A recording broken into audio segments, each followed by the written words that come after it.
स्वागत है आप सभी का NFA-NET क्लास में। आज हम कंप्यूटर साइंस एंड एप्लीकेशन के लिए data structure and algorithm subject से उसके कुछ PYQs हम यहाँ डिस्कस करने वाले हैं, जो कि UGC-NET NTA UGC-NET में पूछा गया था। मर्ज साइकिल था दिसंबर 2021 और जून 2022 का। तो चलिए एक एक करके सारे क्वेश्चंस देखते हैं और किस तरीके का यहाँ पर पैटर्न पूछा गया है उस पर हम फोकस रखेंगे और उसकी थ्योरी को कुछ डिस्कस करेंगे। तो चलिए स्टार्ट करते हैं।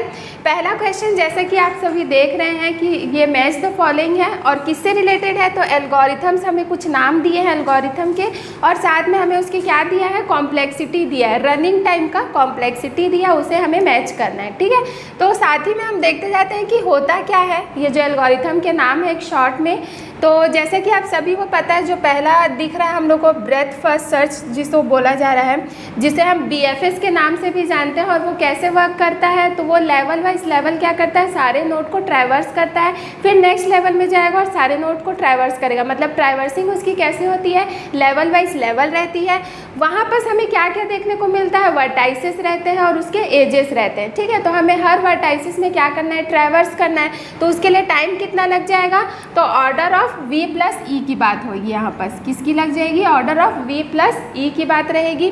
सेकंड जो एल्गोरिथम है वो रेबिन-कार्प एल्गोरिथम है। रेबिन-कार्प एल्गोरिथम क्या होता है, पैटर्न मैचिंग एल्गोरिथम होता है, जहाँ पर आपको कुछ पैटर्न्स दिए जाएंगे। ठीक है, कुछ स्ट्रिंग दिए जाएंगे और उसको हमें पैटर्न में मैच करना है। मतलब कि वहाँ पर जैसे कि फॉर एग्जांपल अगर मैं एक पैटर्न लेती हूँ, जैसे कि एक स्ट्रिंग लेती हूँ, सबसे पहले तो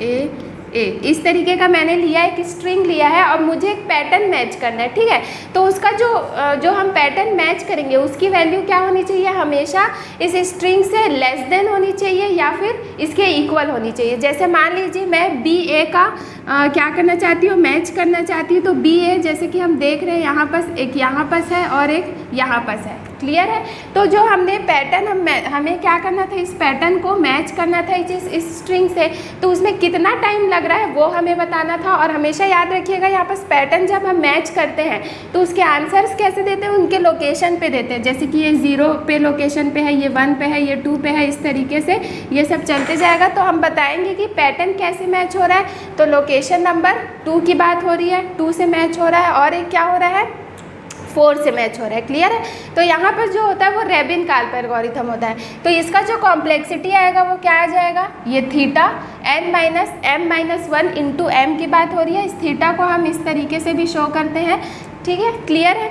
नेक्स्ट जो एल्गोरिथम है वो क्या है, DFS डेप्थ फर्स्ट सर्च, जहाँ पर आप कैसे वर्किंग करते हैं, डेप्थ में जाके वर्क करते हैं। मतलब कि सारे नोड्स कैसे विजिट होंगे, डेप्थ वाइज होंगे। ठीक है, तो इसका जो टाइम कॉम्प्लेक्सिटी रहता है वो कैसा रहता है, थीटा V+E की बात होती है। उसके बाद आता है हिप शॉट और क्विक शॉट। हिप शॉट और दोनों की क्या बात की गई है, वर्स्ट केस में बात की गई है। हिप शॉट का जो एल्गोरिथम जो टाइम लेता है वो कितना लेता है, n-log-n लेता है। वर्किंग कैसे होती है, तो हिप शॉट जैसे कि सिलेक्शन शॉट होता है वैसे ही होगा। पहले हम हिप, जो भी हमें हिप एरे दिया रहेगा, ठीक है, एलिमेंट दिया रहेगा, उसको पहले हम मैक्स हिप में कर लेंगे। मतलब कि जो सबसे बड़ी वैल्यू रहेगी उसको हम ले लेंगे, फिर जो फर्स्ट वैल्यू रहेगी उसको लास्ट वैल्यू के साथ स्वैप करते जाते हैं। तो इसमें जो टाइम लगता है वो कितना लगता है, n-log-n की बात आती है।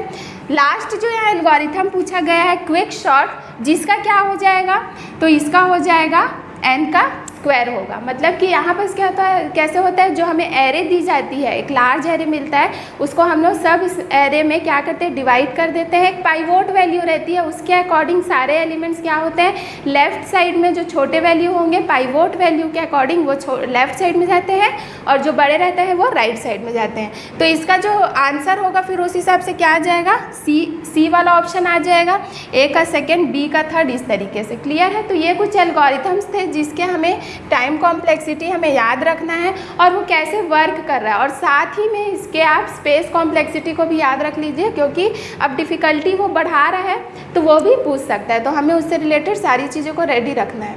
क्लियर है, नेक्स्ट हम देखते हैं। अगला जो क्वेश्चन है वो हमें बोल रहा है कि एक हिप ट्री है, ठीक है, और उसमें अधिकतम मतलब कि एटमोस्ट हर उसका जो हाइट होगा, उस ट्री का जितने भी हाइट होंगे उसमें कितने नोड्स हैं, उस हर एक हाइट में कितने नोड्स हैं उसकी बात कर रहा है, वो हमें फाइंड करना है। तो उसके लिए हमें फाइंड करने के लिए कुछ फॉर्मूला दिया गया है, ऑप्शंस दिए गए हैं, उनमें से हमें कौन सा निकालना है वो हमें देखना है। तो हम एक एग्जाम्पल लेते हैं, ट्री बना लेते हैं नॉर्मल सा, ठीक है, और फिर हम उसमें वर्क करते हैं। तो हीप ट्री में जैसे कि हम लोग को पता है कि नॉर्मल हम लोग के पास रहते हैं एलिमेंट्स, और उसको हम लोग बस एंटर करते जाते हैं। मैक्स बोला रहता है तो हम जो रूट की वैल्यू रहती है वो मैक्सिमम रहती है, और मीन बोला रहता है उसको हम मिनिमम रखते हैं। बाकी लेफ़्ट टू राइट हम चाइल्ड्स को एंटर कराते जाते हैं। तो ये मैंने कुछ एक ट्री बनाया है, ठीक, जहाँ पर आपको चाइल्ड्स और जितने नोड्स हैं वो सारे दिख रहे होंगे। तो सबसे पहले अगर हमें क्या करना है, नोड्स निकालने हैं। हाइट की बात किया गया ना, यहाँ पर क्या बोला है, हाइट h में कितने नोड्स हो सकते हैं एट मोस्ट, उसकी बात की गई है। तो उस पर हम कैसे वर्क करेंगे, तो सबसे पहले हम लोग क्या कर लेते हैं, टोटल नोड्स की वैल्यू निकाल लेते हैं। टोटल नोड्स कैसे निकलेगा, और उससे पहले भी नोड्स निकालने से पहले हम क्या कर लेते हैं, इस लेवल की मेंशनिंग कर लेते हैं। जैसे कि ये हाइट क्या हो जाएगा, हाइट 0 से ले लेते हैं हम लोग। सेकेंड जो इसके ऊपर वाला होगा उसको हाइट 1 से शो कर देते हैं। फिर ये क्या होगा, हाइट 2 से, और ये वाला हाइट 3 से। क्लियर है। अब हम लोग देख लेते हैं कि टोटल नोड्स कितने हैं। टोटल नोड्स निकालने के लिए आपके पास एक फॉर्मूला है जो आपको याद रखना है। टोटल नोड्स का जो फॉर्मूला रहता है वो 2 का पावर जितने आपके पास हाइट है उसको रख दीजिए। तो टोटल हमारे पास कितने हैं, 0 1 2 3 मतलब 4 है। क्लियर है। तो 2 के पावर में 4 रखेंगे, 2 के पावर में हम 4 रखेंगे तो वैल्यू कितनी आ रही है, 16 आ रही है। मतलब टोटल नोड्स यहाँ ट्री में कितने होंगे, 16 नोड्स होंगे। क्लियर। अब यहाँ पर हम लोग को टोटल नोड्स के बारे में पता चल गया। नेक्स्ट हम देखते हैं कि एक एक हाइट में कैसी वैल्यू होगी।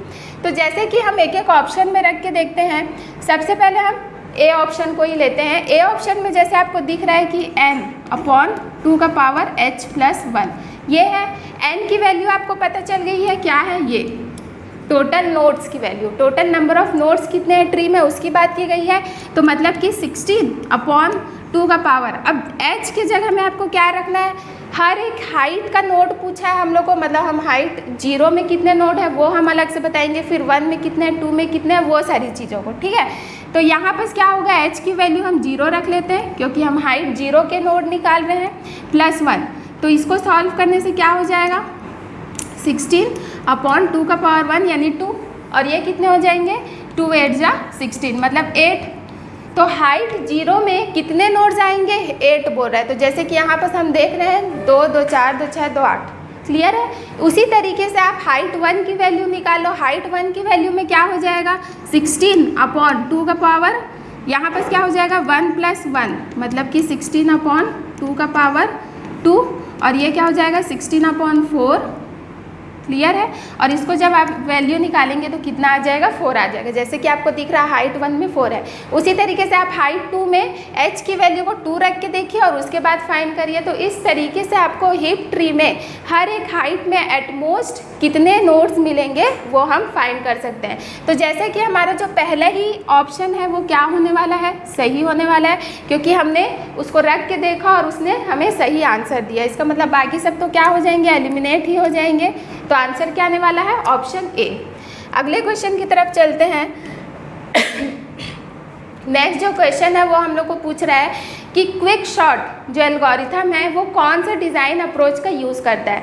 तो यहाँ पर जो अप्रोच वो यूज़ करता है उसका याद रखिएगा, डिवाइड एंड कॉन्क्वर का यूज़ करता है।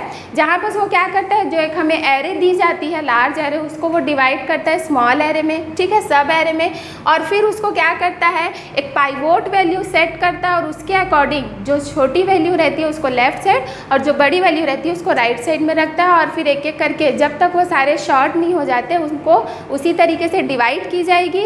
उसके बाद एट लास्ट वो क्या किया जाता है, सभी जो हम सब एरे बनाए रहते हैं उनको मर्ज किया जाता है और एट लास्ट हमें एक शॉर्टिंग एल्गोरिथम मिलता है जिसे हम लोग क्या बोलते हैं, क्विक शॉर्ट बोलते हैं। ठीक है। इसका जो कॉम्प्लेक्सिटी है एवरेज केस के लिए वो n log n है। क्लियर है। तो ये हमें याद रखना है। और ये किस अप्रोच में यूज़ करता है, तो डिवाइड एंड कॉन्क्वर अप्रोच में।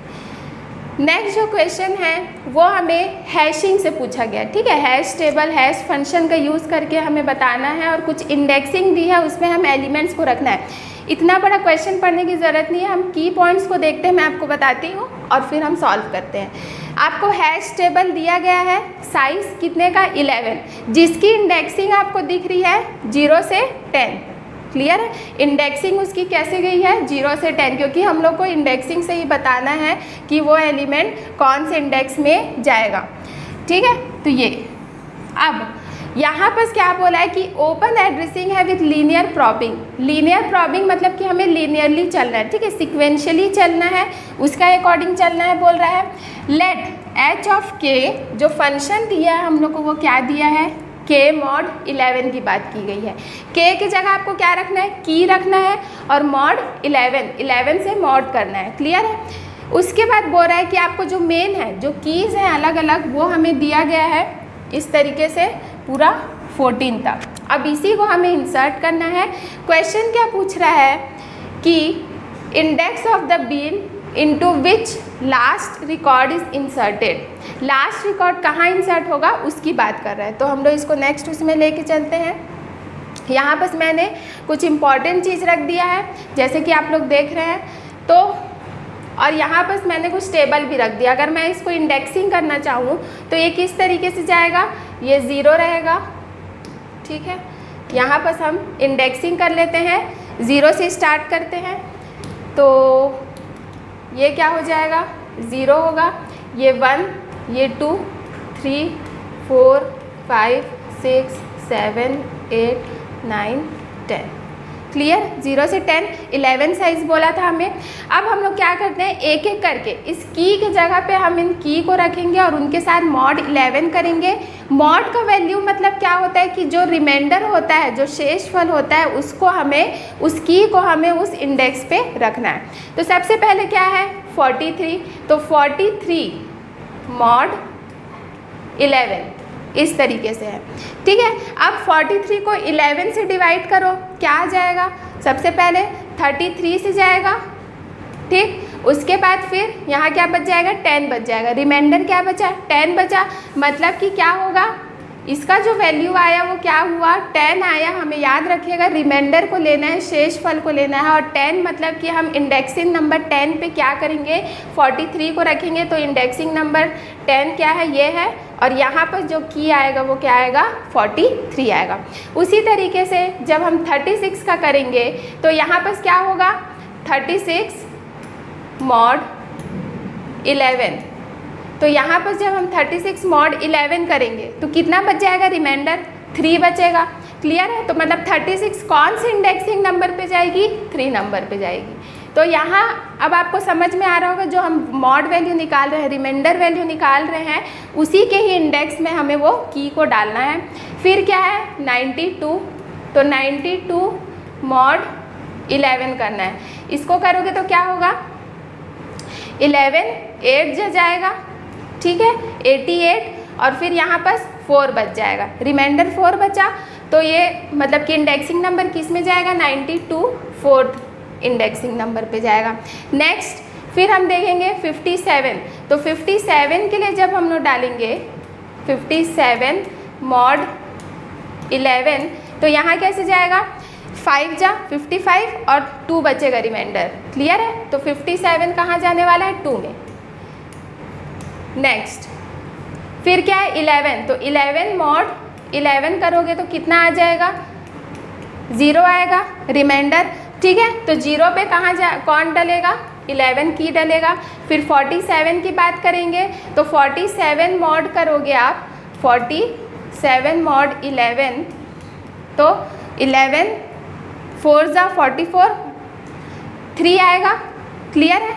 रिमाइंडर 3 बचेगा, 3 बचेगा। तो आप देखिए यहाँ पर 3 लोकेशन में ऑलरेडी फील्ड है, ठीक है। अब हमें जब हम क्वेश्चन पढ़ रहे थे तो हमने देखा था लीनियर प्रॉबिंग के अकॉर्डिंग चल रहा है, ठीक। तो लीनियर प्रॉबिंग मतलब कि हमें सिक्वेंशियली चलना है। अगर 3 फील्ड है, भरा है, तो हम नेक्स्ट में जाएंगे, 4 में भी कुछ ना कुछ एलिमेंट्स है, तो हम नेक्स्ट क्या करेंगे, 5 को डालेंगे। किसको, 47 को।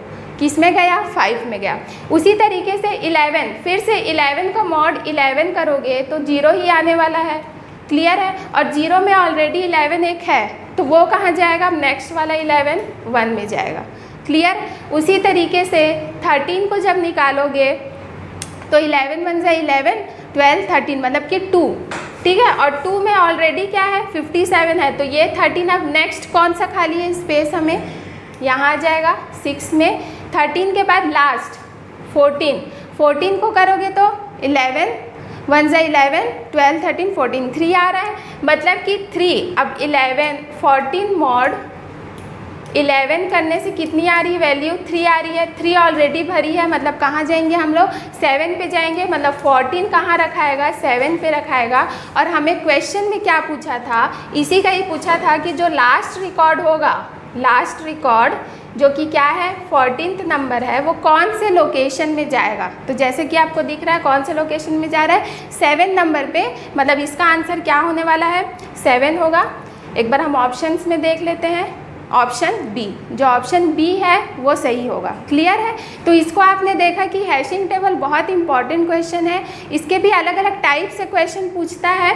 यहाँ पर सभी लीनियर प्रॉब्लम से पूछा है और भी जब हम क्वेश्चंस देखेंगे और ईयर के क्वेश्चन देखेंगे उसमें देखेंगे कि किस टाइप के हैशिंग को पूछ रहा है। लास्ट रिकॉर्ड की बात की थी जो कौन से इंडेक्सिंग नंबर पर गया 7 नंबर पर। नेक्स्ट क्वेश्चन हम लोग देखते हैं।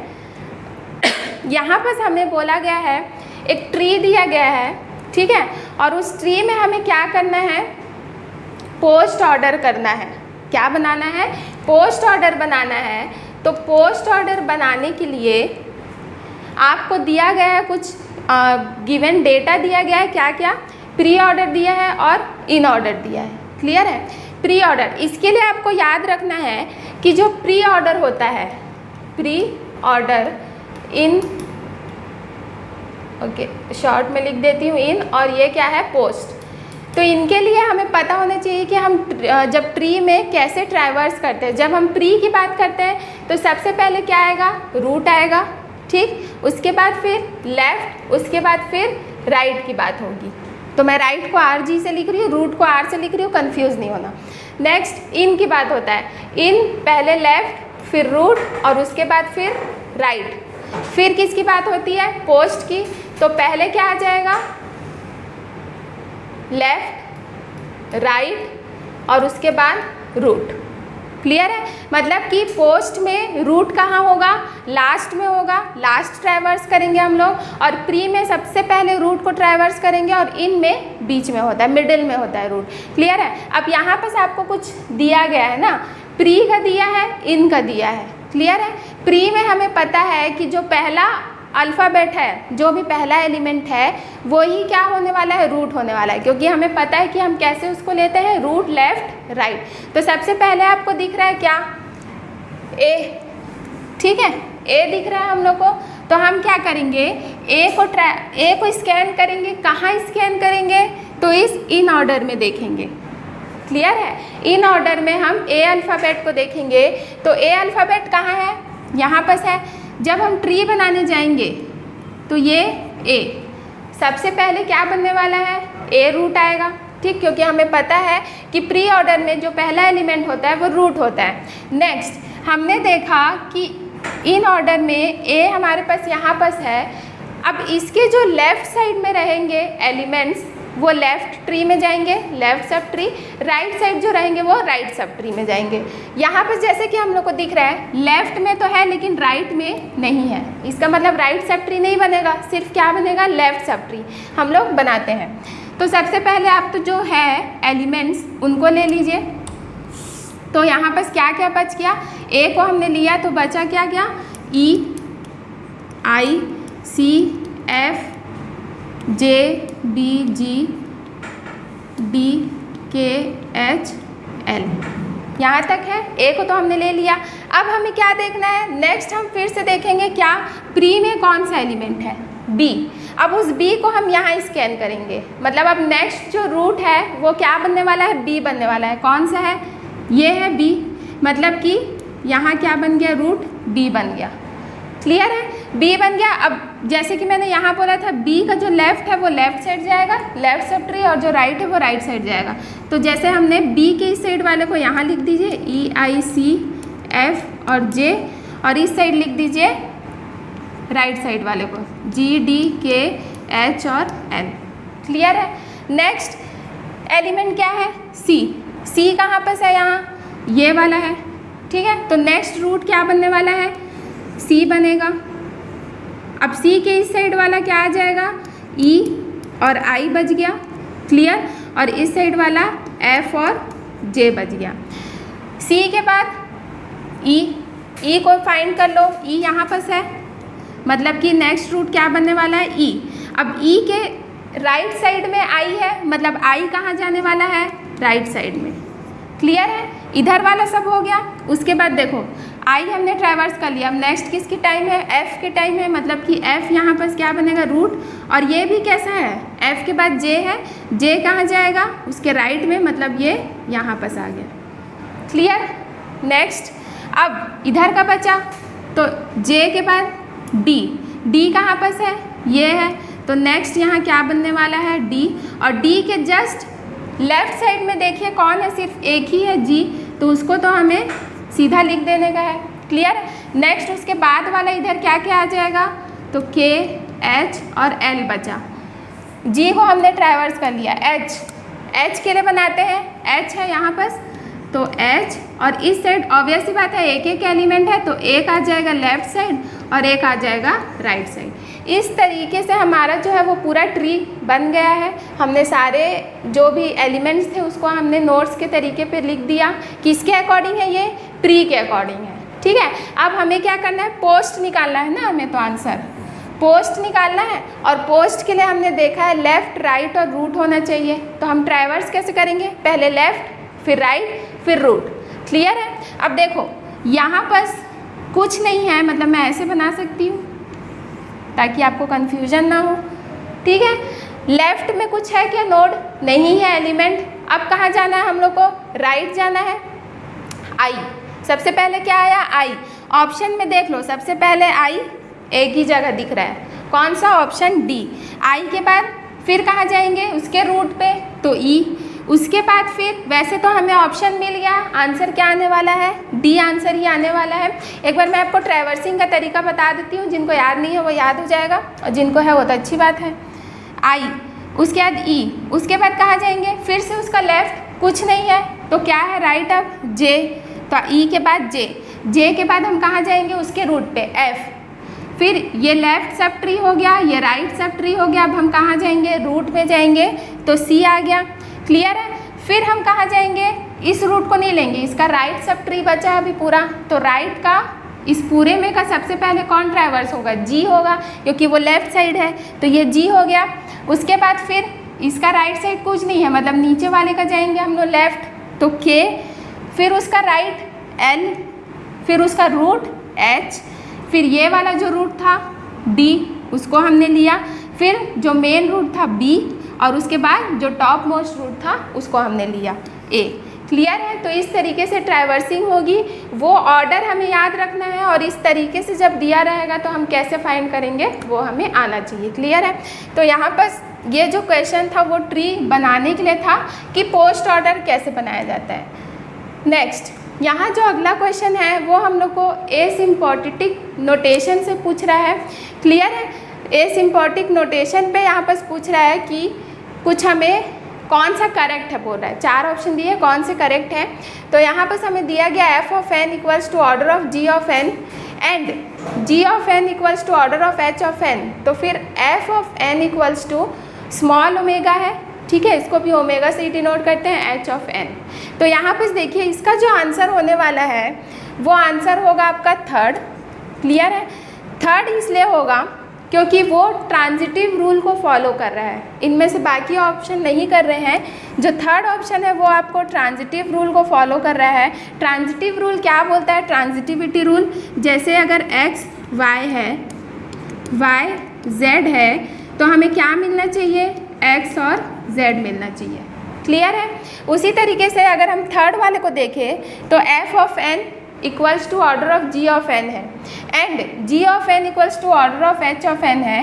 तो क्या हमें मिल रहा है? f of n equals to order of h of n, जो कि क्या है? मान लीजिए ये x है, ये y, ठीक है, ये y और ये z, तो ये हमें क्या मिला? x और z। क्लियर है? तो इसका आंसर क्या आने वाला है? थर्ड ऑप्शन आने वाला है। अगला क्वेश्चन देखते हैं। यहाँ जो अगला क्वेश्चन पूछ रहा है वो बी ट्री के बारे में है। बी ट्री में आपको बोल रहा है कि हाइट h है जिसका मिनिमम डिग्री क्या होगा? ग्रेटर देन या इक्वल टू 2 होने वाला है, जो कंटेन कर रहा है n कीज़ को। तो n की वैल्यू क्या होने वाली है? जो n कीज़ होंगे वो कितने होंगे? तो n is greater than equal to 1। कौन सा करेक्ट है बोल रहा है? तो इसमें जो आंसर होगा वो सेकंड ऑप्शन होगा जो कि बी है, जहाँ पर वो क्या बोल रहा है? जो हाइट है वो क्या होना चाहिए? Less than equal to log n plus 1/2 की बात कर रहा है। क्लियर है? तो ये जो आंसर है वो क्या होगा? बी ऑप्शन वो इस क्वेश्चन के लिए सही रहेगा। बी ट्री में पूछ रहा है जहाँ हमको हाइट की वैल्यू पूछ रहा है कि कितने हाइट्स होंगे। ठीक है, आपको डिग्री और कीज़ के बारे में बता दिया गया कि कितने कितने की होने वाले हैं। अगला जो क्वेश्चन है वो हमें रिकरेंस रिलेशन से पूछा है, जहाँ आपको इक्वेशन दिया है और उसके लिए पूछ रहा है कि कौन सा आंसर आएगा। ठीक है, क्लियर है? तो यहाँ पर देखिए रिकरेंस रिलेशन के लिए ना कभी कभी आपको इक्वेशन आपको दे दिया जाएगा। ठीक है, सबसे पहले तो आपको रिकरेंस रिलेशन कौन से टाइप की इक्वेशन पे वर्क करेगा वो मैं आपको बता देती हूँ। इक्वेशन कैसा होना चाहिए जब हम रिकरेंस रिलेशन की बात करते हैं। तो यहाँ पर आपको जो इक्वेशन मिलेगा वो T of n equals to a T bracket के अंदर n/b प्लस कहीं कहीं पर आपको f ऑफ n भी मिलेगा। ठीक है, और उस f ऑफ n की जगह में आपको थीटा n का पावर k log का पावर p n यही वैल्यू रहेगी। क्लियर है? तो ये होने वाला है। क्लियर? तो इस टाइप का इक्वेशन आपके पास रहेगा तो आप डायरेक्ट इसको पुट करेंगे। ठीक है, और फिर आप फाइंड करेंगे। कुछ 3 केस होते हैं वो आपको याद होने चाहिए। 3 केस क्या होते हैं? यहाँ जो केस यूज़ होने वाला है वो मैं आपको बताऊँगी। तो यहाँ बस देखिए, आपको सीधा सीधा आपके पास है ये इक्वेशन। आपके पास ए टी की जगह 3t है, n/b की जगह n/4 है, n log n दिया है इसके जगह में। क्लियर है? तो बस हमको यही पुट करना है। हमें क्या वैल्यू निकालनी है? a की वैल्यू निकालनी है, b की वैल्यू निकालनी है। a की वैल्यू क्या हो जाएगी? 3, b की वैल्यू n/b यानी कि 4। तो यहाँ पर आपको और एक और चीज़ देख लेते हैं, k और p की वैल्यू भी निकाल लेते हैं। तो देखिए यहाँ पर n के पावर में k होता है, कुछ नहीं है, इसका मतलब k की वैल्यू क्या होगी? 0। और उसी तरीके से log के पावर में p होता है, वो भी कुछ नहीं है, तो उसकी भी वैल्यू क्या होगी? 0 होगी। अब हमें कंडीशंस याद रखने हैं, 3 कंडीशन, जिसमें हम a और b के पावर k को कंपेयर करते हैं। ठीक है, पहला कंडीशन जो होता है कि a का जो वैल्यू रहती है वो क्या होनी चाहिए? लेस देन b के पावर k से। तो जैसे देखिए यहाँ पर अगर हम कंपेयर करते हैं पहला केस, ठीक, तो a 3 है, लेस देन b का पावर k यानी 4 का पावर 0। अब तो यहाँ पर जैसे कि हम लोग देख रहे हैं कि a और b के पावर को कंपेयर करना है। ठीक है, तो जो केस हम देख रहे हैं ये केस नंबर 3 है, जहाँ पर आपको a is less than b का पावर k मिल रहा है, 4 का पावर 0 यानी कि 1 ही हो जाएगा। मतलब ये आंसर कितना देगा? 3 इज़ लेस देन 4 की बात हो रही है। तो जब इसकी बात होगी तो इसका जो वैल्यू देता है, ठीक है, जब लेस देन रहता है a की वैल्यू b के पावर k से, तो यहाँ पर हम लोग बात करते हैं n log n की बात करते हैं। Clear? Theta n log n की बात करते हैं, मतलब n का पावर k log का पावर p n की बात करते हैं। और k और p की वैल्यू क्या है? यहाँ पर 0 है, इसलिए आंसर क्या आ जाने वाला है? n log n की बात होगी। मतलब ऑप्शन में आप कौन सा देखेंगे? ऑप्शन में आप देखने वाले हैं ये वाला सेकेंड ऑप्शन। ठीक है, बी ऑप्शन। ये जो था वो केस नंबर 3 था। इससे पहले केस नंबर 1 और 2 में जो होता है वो क्या होता है कि जब a की वैल्यू ग्रेटर देन होती है तो की बात होती है b के पावर k से, और जो सेकंड केस नंबर होता है वो a इक्वल्स टू कि b का पावर k की बात होती है। फिर उसके अंदर हम लोग p को कंपेयर करते हैं कि p लेस देन है क्या? जब हम फर्स्ट की बात करते हैं केस 1, जहाँ a की वैल्यू ग्रेटर होगी b के पावर k से, तो हम फिर अंदर जाते हैं और उसके बाद फिर से क्या करते हैं? p को कंपेयर करते हैं -1 से।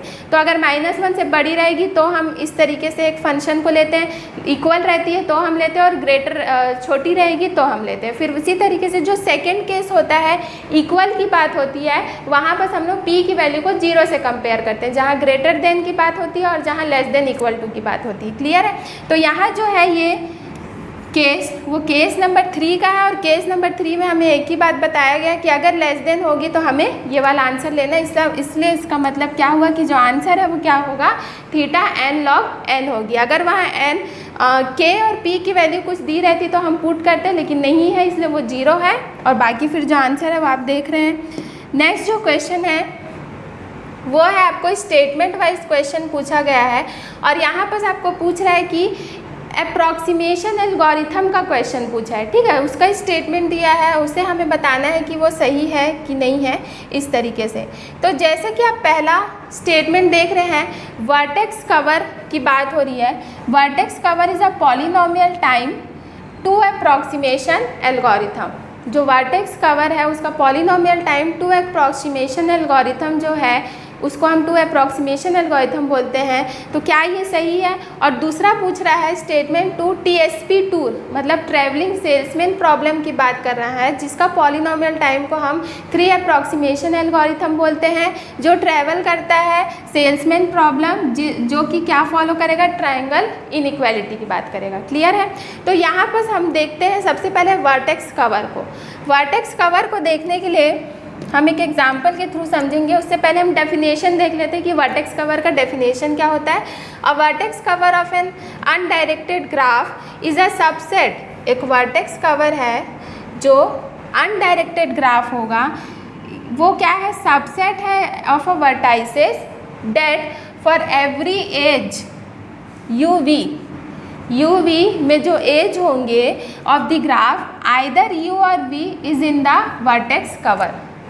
ठीक है, as the name suggest vertex cover the set of vertices covers all the edges of the given graph. मतलब जो भी ग्राफ दिया रहेगा उसमें हमें एक ऐसे वर्टेक्स सेट को चूज़ करना है, ऐसा सबसेट वर्टेक्स को चूज़ करना है जो क्या करेगा, सारे एजेस को कवर कर ले। वो वर्टेक्स का जो पेयर होगा U और V, वो सारे एज को उस गिवन ग्राफ में से कवर कर ले। जैसे मैं एक एग्जांपल लेती हूँ एक ग्राफ का, इस तरीके से है मेरा एग्जांपल। ठीक है, ये मैं नंबरिंग दे देती हूँ A B C D E और F। क्लियर है? ये मेरा ग्राफ है। यहाँ पर हम क्या बोल रहे हैं कि हमें सबसेट लेना है वर्टाइसेस का। वर्टाइसेस के सेट आपके पास क्या क्या है, A B C D E F 6 है। अब हमें इसका सबसेट लेना है इस वर्टाइसेस का। तो हम ऐसा कौन सा सबसेट लें उस वर्टाइसेस का जो क्या हो, सारे एज को क्या करे, कवर कर ले इस पूरे ग्राफ में।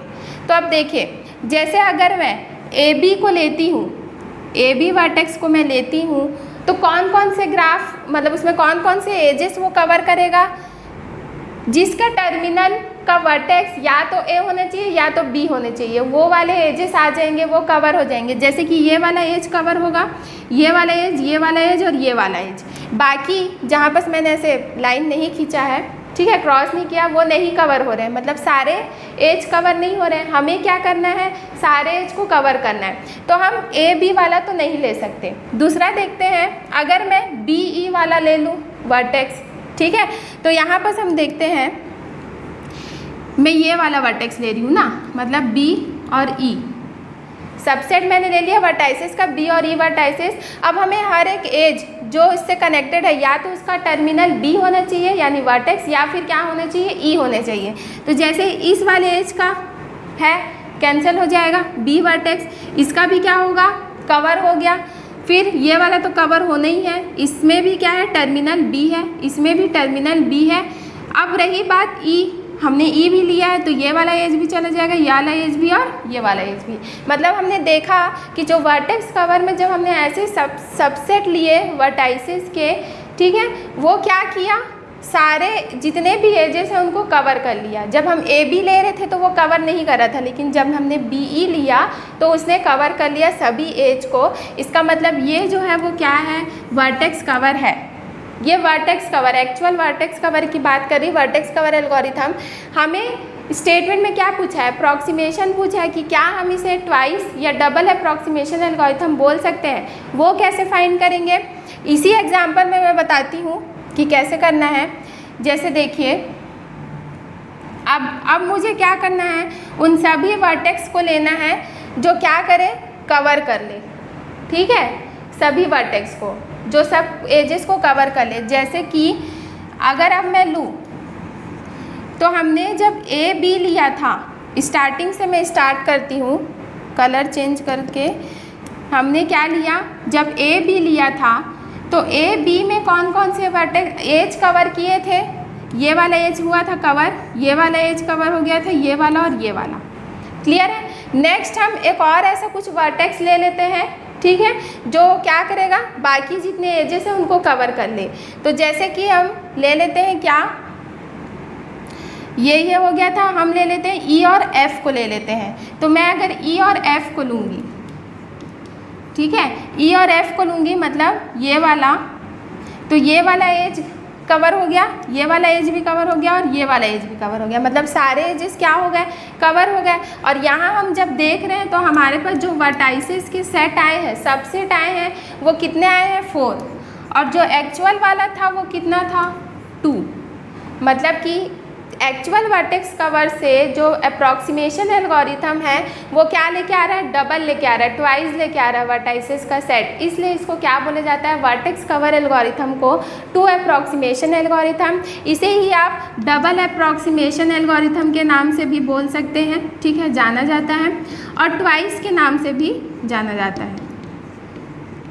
तो कैसे पता चला कि ये डबल या फिर ट्वाइस अप्रॉक्सीमेशन एल्गोरिथम है या 2 अप्रॉक्सीमेशन एल्गोरिथम है, क्योंकि जब हम एक्चुअल वर्टेक्स कवर का सेट निकाले, सबसेट निकाले वर्टेक्स का, तो 2 आ रहा था, और उससे जब हमने अप्रॉक्सीमेशन वर्टेक्स की बात की तब वहाँ पर सेट ऑफ वर्टेक्स कितने आए, 4। उसी तरीके से आप और भी एग्जाम्पल ले सकते हैं, एक ग्राफ लेके, और उसके through vertex cover, actual vertex cover में कितने वर्टाइसेस आ रहे हैं और अप्रॉक्सीमेशन में कितने आ रहे हैं, मतलब उनके डबल आने चाहिए, तो वो क्या कहलाएंगे, 2 वर्टाइसेस 2 अप्रॉक्सीमेशन एल्गोरिथम कहलाएंगे। इसका मतलब जो फर्स्ट स्टेटमेंट है वो क्या होने वाला है, ट्रू होने वाला है। सेकंड जो बात कर रहा है टीएसपी टूर, वो ट्रैवलिंग सेल्समैन प्रॉब्लम की बात कर रहा है, तो सेकंड जो स्टेटमेंट है वो क्या होगा, फॉल्स होगा, वो 3 अप्रॉक्सीमेशन एल्गोरिथम नहीं होता है। इसलिए इसका आंसर जो आने वाला है वो क्या होगा, फर्स्ट ट्रू और सेकंड फॉल्स, मतलब कि ऑप्शन ए आने वाला है। तो ये इतने क्वेश्चंस आपको